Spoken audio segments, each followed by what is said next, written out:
Yo, what's going on, fellas? It's your boy Tristan, aka SrirachaDFS, back once again with DFS Karma, back once again with the Sriracha Saturdays, back once again with the first impression video.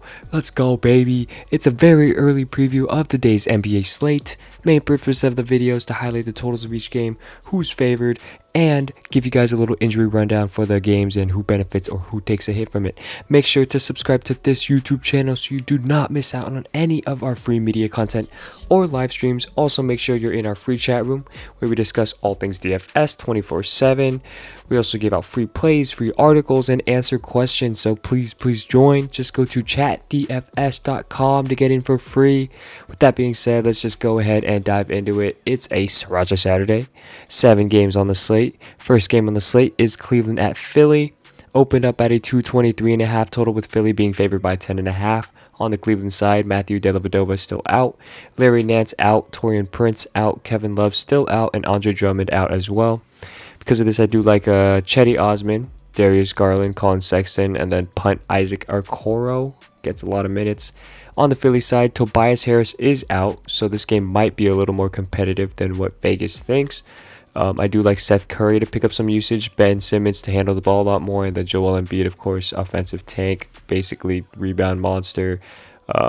Darius Garland, Colin Sexton, kind of, they shoot mid-range jumpers and they drive a lot, so Joel Embiid might be able to swap for those. Next game on the slate, Minnesota at Washington. Opened up at a 236 total. Washington favored by 4.5. On the Minnesota side, D'Angelo Russell out, and Malik Beasley, newly suspended for 12 games, is going to be out. I do like Karl-Anthony Towns. I think Anthony Edwards is a lock. Jared Vanderbilt might be a tournament play just because you don't know how his minutes are going to go. Something to note is that Jerick Culver was set to come back last game against Chicago, but he didn't even set foot on the floor. Word of bro. He was limited to 15 minutes, but he didn't play at all. So that's just something to look at, seeing that Malik is going to be suspended now. On the Washington side, Davis Bertans questionable, and Ish Smith is out. If Davis Bertans is out again, you probably see more Danny Avdija just because of the matchup. But if they do go small again somehow, they will play Raul Nato, or maybe Garrison Matthews may fit there. But I think Troy Brown did pick up 16 minutes when Davis Bertans was out. So something to also note there. Utah at Orlando is the next game on the slate. Opened up at a 217.5 total, Utah being favored by 10.5.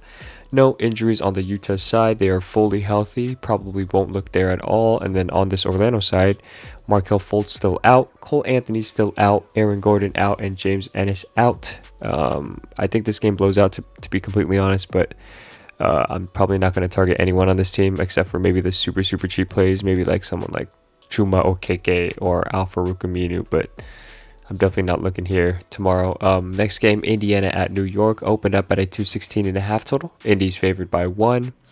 On the Indiana side, we have no really new injuries, and Jakar Sampson, I think, is questionable, but he doesn't really affect the rotation at all, if not that good. I don't think he has any effect on the rotation right now. So on the New York side, we have Alfred Payton doubtful, and Mitchell Robinson out. I do like Derrick Rose to start again, with Alfred Payton being doubtful.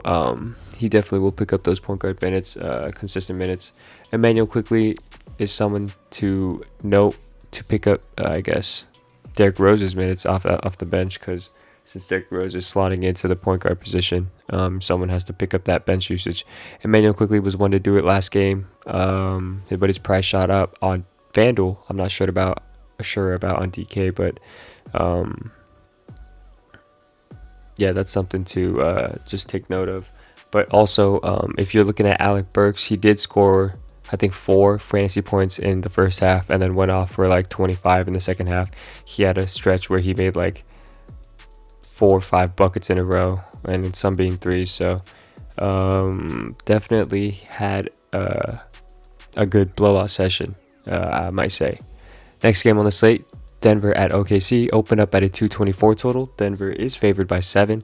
On the Denver side, PJ Dozier questionable, Paul Millsap out, Gary Harris out, and JaMychal Green is out as well. PJ Dozier questionable does affect some type of stuff, because if he's If he's out, then Jamal Murray, Monte Morris, Michael Porter Jr. basically benefit from it. Nikola Jokic, of course, benefits from all of those other players being out, the other bigs. But if PJ Dozier's out, I definitely think it benefits Monte Morris and Michael Porter Jr. more, because we know Jamal Murray is going to get consistent minutes. It's just the other two, not sure about their minute output. OKC side, Hamidou Diallo out and George Hill out. Al Horford was out yesterday, but he's in today. He rested yesterday.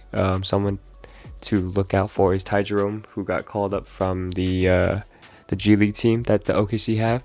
And with Hamidou out, I think he ran the backup point guard minutes. So, yeah, that might be a pump play tomorrow. Next game on the slate, New Orleans at San Antonio. Opened up at a 226.5 total, with New Orleans being favored by 4.5. New Orleans side has no notable injuries, and the San Antonio side has a lot, starting with LaMarcus Aldridge questionable, DeMar DeRozan questionable, Derek White out, Devin Vassell out, Quindary Witherspoon out, and Rudy Gay out, and Keldon Johnson out as well. So that's like, I think, 4 rotational players out, and 2 of them questionable. So if DeMar DeRozan is in, I like him and DeJounte Murray. But if DeMar DeRozan is out, I definitely like DeJounte Murray a lot. I think Lonnie Walker has a bounce back game. If LaMarcus Aldridge is out, I do like the bigs, Trey Lyles and Jacob Poeltl.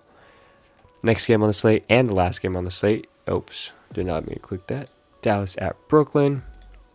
Opened up at a 238.5 total. Brooklyn favored by 3.5. On the Dallas side, Kristaps Porzingis is questionable, and if he does continue to be out again, like tomorrow, Luka Doncic benefits for sure. Josh Richardson, I think, will have a good bounce back game. Tim Hardaway and then Jalen Brunson, I think they're all in good spots, especially against this Brooklyn team who plays very fast paced.